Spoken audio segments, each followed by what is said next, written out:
What do you think? I think we're dead meat. Real dead meat. You dead meat! Go ahead and laugh, you guys. If I ever find a little bastard that did this, they're dead meat. Hey everybody, we sat down for our latest interview with filmmaker Emilie Blichfeldt. Yes. From Oslo. She's Norwegian. And her new film, The Ugly Stepsister, is going to be available on Shudder on May 9th. If it's already May 9th, it's available now, and you should definitely check it out. We got to see it at Overlook Film Festival, and it was our favorite of the fest. Yes, we were lucky enough to see it with a big audience, and there was screaming, there was gagging, it was so much fun.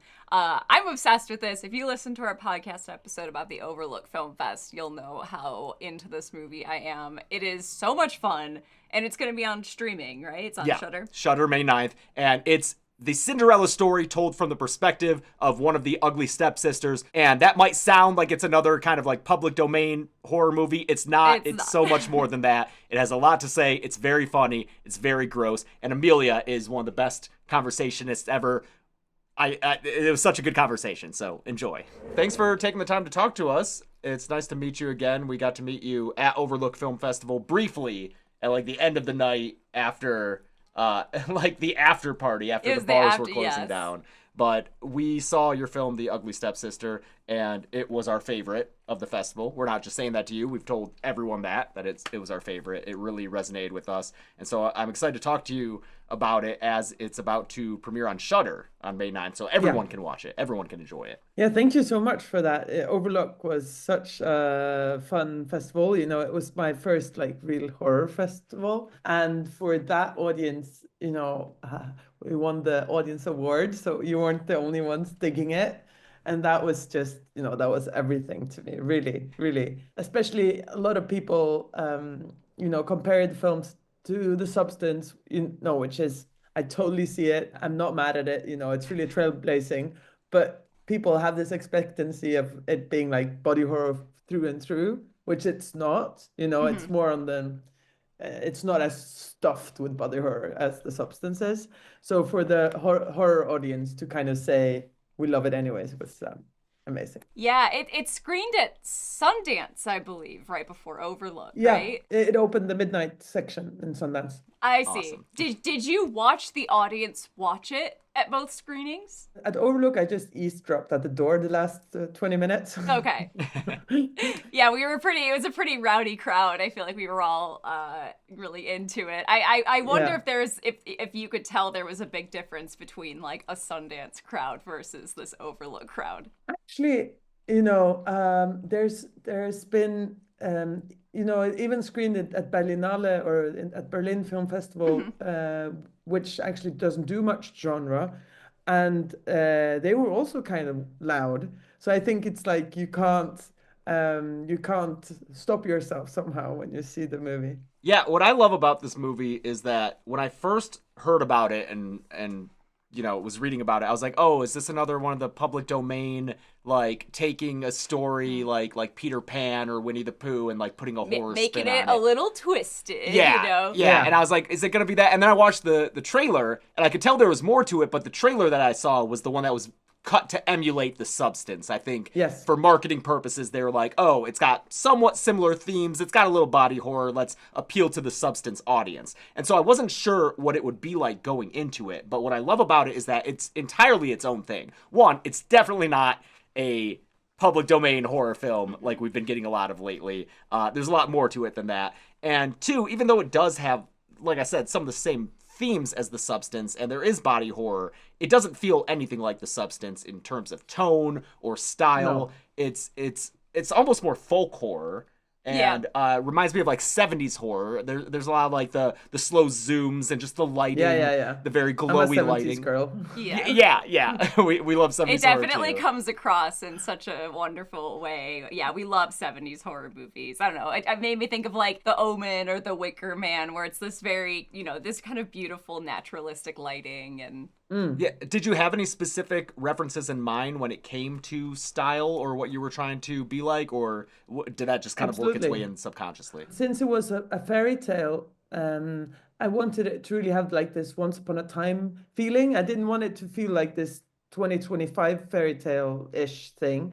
And also I wanted to contrast it to Disney's kind of syrupy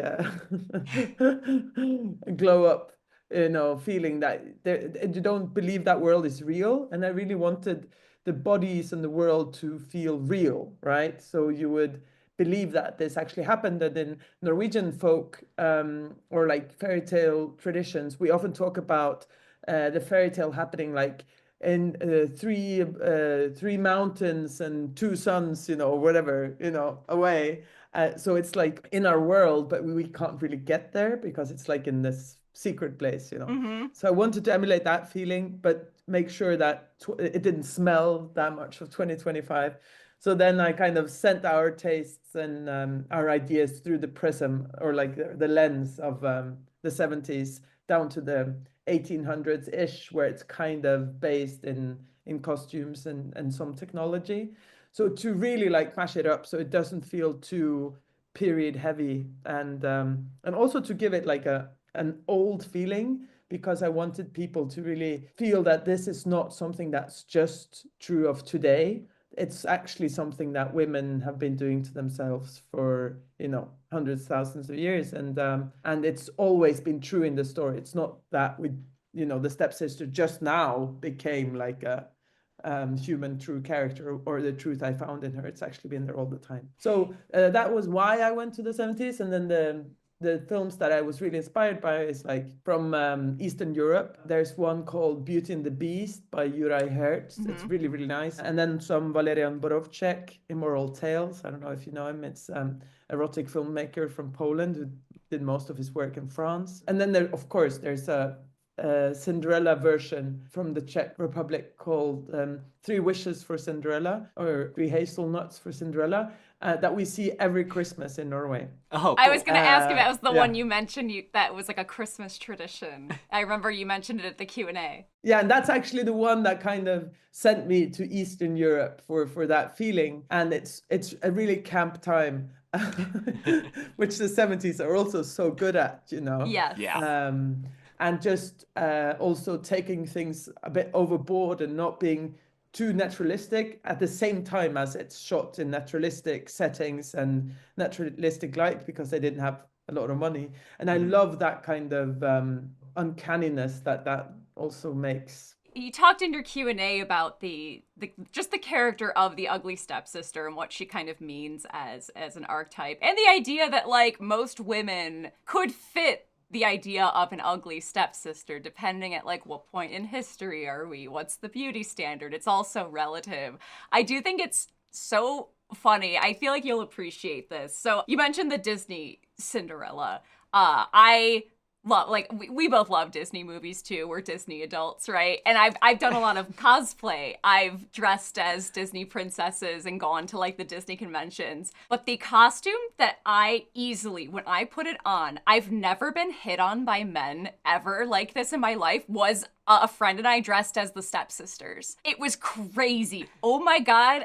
I don't know what it is about those girls, but for some reason, men just went nuts. Like, we're very flirtatious at this convention and very forward. With the ugly stepsister costume? Yes, the ugly stepsister costume. I wonder if you have any insight on this, because I found it so interesting. I feel like there was this almost like when I've dressed as a Disney princess, there's almost this reverence. But an ugly stepsister, it's like, oh, hey, maybe you're a little bit more fun. I think maybe they felt a little bit less threatened, that there is something about admitting that you're not perfect when you dress as the ugly stepsister, maybe. And I think a lot of, especially nerdy guys, feel more comfortable with women who have some humor and play it down. That's true. I don't know. Yeah, I couldn't have heard that. I feel like the boobs were pushed up to my chin kind of costume. That also probably helped. It was like a Ren Fair type situation. Like a Renaissance bodice kind of thing. But I do, going back to the kind of the era of it all, what I thought was so interesting in your Q&A, and it comes across in this too, because the actress that plays the ugly stepsister, is it Leah Myron? Yeah.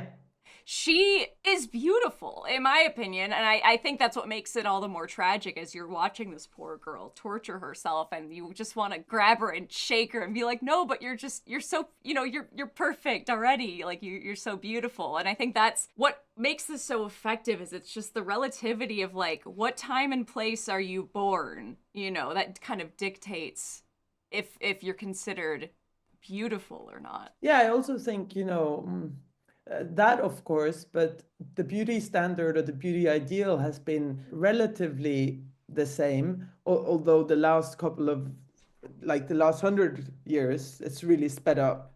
And now it's speeding up even more in the changes. But it was a bit hard casting the stepsister, because I really wanted to cast someone who was naturally chubby, who had like a nose closer to mine, a prominent, beautiful nose, which is actually what I prefer personally. But I couldn't do all of that because she was taking away these things. So actually, Leia in the beginning of the movie, she's all artificial, which is a bit ironic, or not all superficial, but artificial, but she has these things. But I was looking at all these different girls, and I didn't care what they looked like, because I think, what is beautiful, what is ugly, who can you actually call ugly with a hand on your heart and mean it, And especially if you get to know people. Like, there was one guy on set that had this very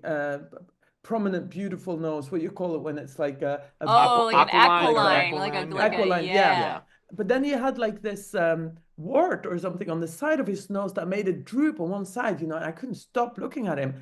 He's such a beautiful man, and this one thing as well, made it even more beautiful. And it's these things we often think of as ugly, or that was been used in this way, but it's like, but how can you say that somehow? Then you're scared, then you're often scared that other people will not find you beautiful, so then you have to start pointing at all the others who are less beautiful than you. And I just think whoever had played Elvira, I think because you see her through my lens and I see her with love, you would also find her beautiful. I really hope that's what people take away from it, that we really have to question these things, and that the people making us believe that we're ugly are actually making us a very big disservice, and some of them are owning big money on that. So that's my political wee. I really love the characters in this movie and their relationships with each other, because what you might expect from a movie like this, it's the Cinderella story told from the perspective of one of the stepsisters. You might expect Cinderella to be the villain and for Elvira to be just the out and out, innocent protagonist. But Elvira does do some shady shit. She's not faultless. She is also driven by these superficial desires and wanting to be at a higher place within this society. And Cinderella is also, or Agnes, I suppose, is like a sympathetic character. She's not a, mean girl who holds her beauty over Elvira. If there is a villain, it's Rebecca, the stepmother, who is the one who really pushes her daughter to do this. But her options are also very limited too, because right away we see that she's marrying for money, and it's almost like you can see the ways that all of these women are pushed to their extremes just because it's a time and place where their looks are currency, or their sexuality's currency. And that's the great thing about the other sister, Alma, the other stepsister, who I love Alma's story throughout the movie, because she's kind of like the audience surrogate. She's like, absolutely, yeah, she's watching all this and she's like, guys, this is all really fucked up. Like, we're really doing this? And she finds her own joys and hobbies and her own fulfillment that is independent of her appearance or how other people judge her appearance by like working with the horses and in the stable. Yes. And then her relationship with Elvira, even though it's fraught at times, there's just a love beneath it all that I think is really necessary for this movie, that goes dark a lot of times, but there is that like love and optimism underneath it. Absolutely. What you're touching upon is also kind of how I twist this fairy tale a little bit, and I think what I really, the truth I found in Elvira, the stepsister that cuts off her toes, I knew that action, it rung true to me, but also, becoming the wicked stepsister, that she's not necessarily a good character the whole way through. And I thought that would be kind of just making another Cinderella character, oh yeah, she's so down on herself, but she's always good, or something weird Exactly, like that. yeah. So I knew that I had to tell a story that was kind of the origin story a little bit, like the first half of how does one become a wicked stepsister that in the end cuts her toes. And I think, comparing yourself and being so insecure like she is, and self-objectifying, it doesn't make you a better human being. I've been there, and you become very involved and not so good at seeing other people's needs because you're so obsessed with your own imagery somehow, or image. Yeah, and then with Alma, I really couldn't do two of these self-involved involved sisters. And I thought with her being the younger one and having the possibility to look at it from the outside, that she might be, as you say, the audience's advocate somehow, and also my kind of lifeline to the audience, or where I'm saying there's someone in here that thinks it's as insane as you do. It's like when you need help, look for Alma, Yes. And then you also understand that there's not a sadist behind this movie, that there's actually someone that's at least a little bit reasonable, that is telling you this story, and maybe comes with some reason at the end. And she's also that reason at the end, And I think it's really important to give hope in such a bleak story. And for me, it really surprised me when I found out that she would help Elvira at the end. But it surprised me because it rung so true to me, because as a victim of beauty standards myself, and body dysmorphia, I needed someone else to help me out of that. I was not capable of coming out of that because my gaze had been so warped, my self-esteem had been so crushed that I had no chance of getting out of there myself. I needed someone, to tell me that that was not a place I should be in, and to start building my view on myself and my self-confidence anew, So I think that's actually the most moving part of the film to me, for that reason. Yeah, this movie, you can tell, like, the camera especially just really loves it loves Elvira. Like, there's so many shots of her that feel so loving, even when it's moments where this character kind of hates herself. I'm thinking there's a shot of her tummy rolls when she's sitting down that honestly made me emotional, because you never really get to see that, just so frankly portrayed. And I just think they're, to me at least, it just felt like so loving and kind of like a reassuring pat. Yes, and other women I've talked to about this movie felt so similarly about that specific scene. It's so real. Sitting there naked eating a snack is the realest thing, and I love it. What I love too is other women I've talked to, both cisgender and transgender, found this movie very affirming. And you talked in your Q&A about the concept or the trope of the ugly stepsister and its history as being kind of transphobic. I would love to hear more about that. No, so first of all, thank you for seeing that scene as that. I know also that some people have seen it but that has mostly been men, though, that have been offended by that scene somehow, saying it's like misogynic or something. But I would just say that if you can't see the beauty in that, then it's your gaze that's fucked up, not mine. So that's put that one dead. Yeah, no, I saw a version of Cinderella in the opera in Oslo, like a ballet version, as research for this. And there they had two men dancing as the stepsisters. And, I think it's so important to remember although there's like a scene in the movie where the one of the teachers of Elvira says that trying to change your outside to match what you know is on the inside. You know, that is really the truth of those going through or transitioning. You know, that's what they're doing. But I knew that that could maybe be misunderstood by someone. But that is not what Elvira's doing. She's not someone else on the inside that needs to come out. She's actually not in need of transitioning. And I think, you know, it's a language that we have today that is very, very when it comes to beauty, you know, in quotation mark, that's very, very toxic. But I think it's really important just to remember that trans or not, you know, we have to widen the expression of bodies, of how you can express your body, and it will still be considered beautiful or even okay. You know, I stopped shaving 15 years ago, and I still don't shave. And you know, I'm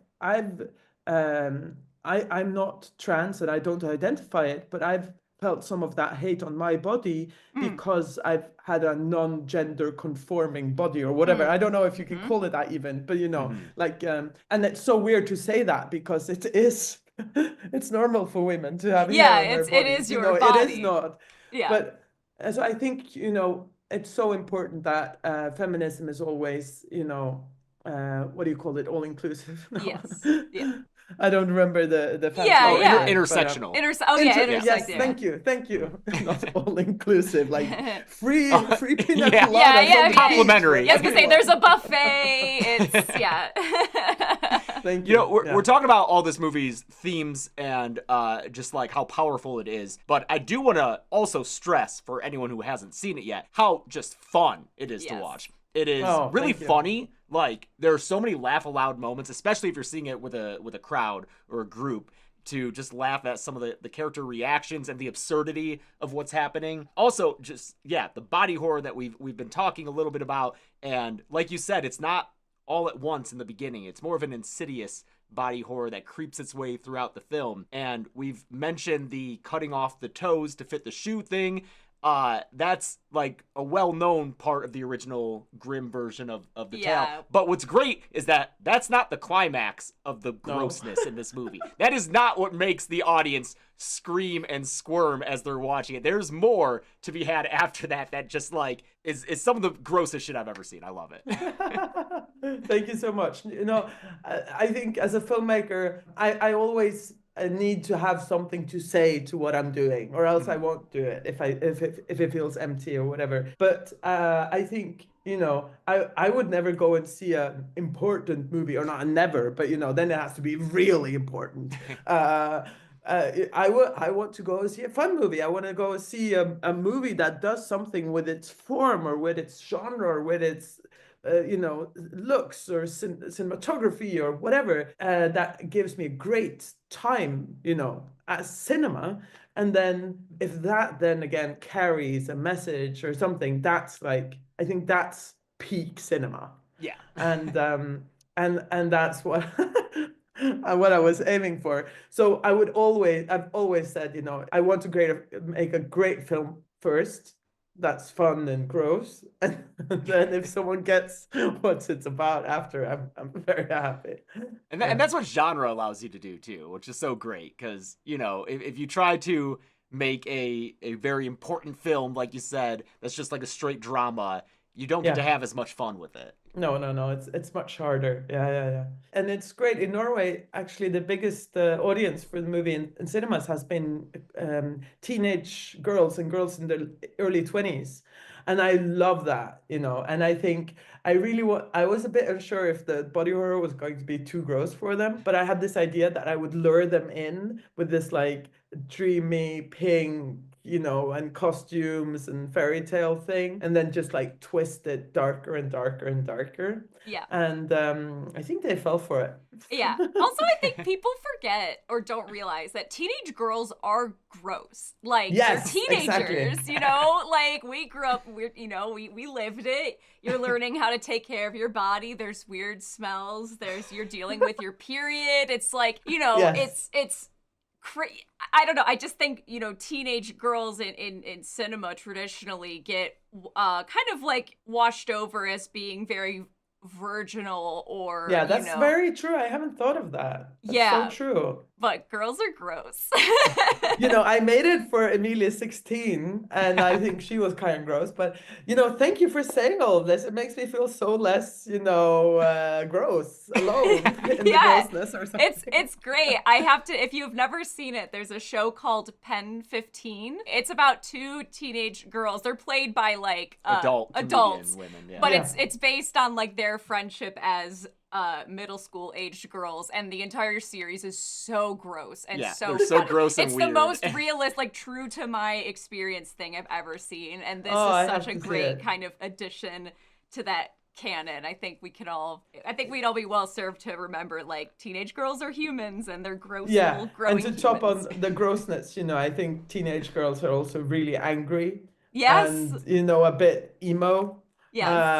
And I think this movie is those two things as well. Absolutely. Yeah, I mean, I'm so glad we got to talk because we were trying to set this up. I know the time zone difference is immense. You're probably about to go to sleep. We're just starting our day, but like we're so glad that we can make this work. I'm so happy. Like this movie really did. Like it really moved me, and every woman I've talked to who's also gotten to see it, we're just like, oh, it's our whole personality now. Like we love it. It's really special. So yeah, thank you amazing. for sharing it with us. Yeah, and thank you for sharing it.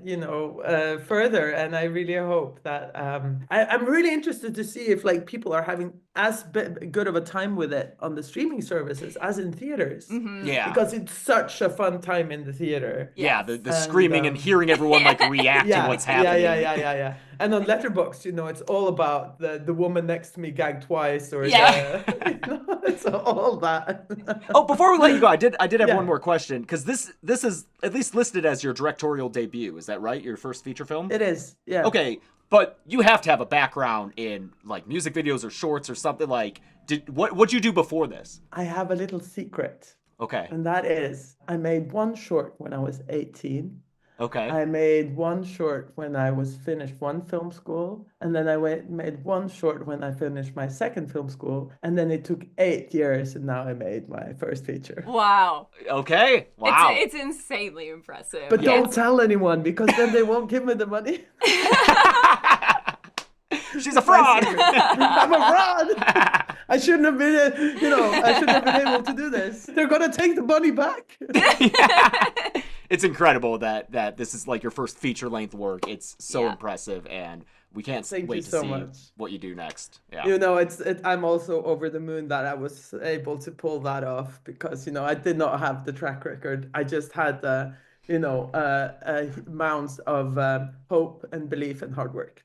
And vision. Clearly. It comes through. So thank you so much for your time. Yeah, we love you. chatting. Thank you for yours, and have a great day. You too. You too.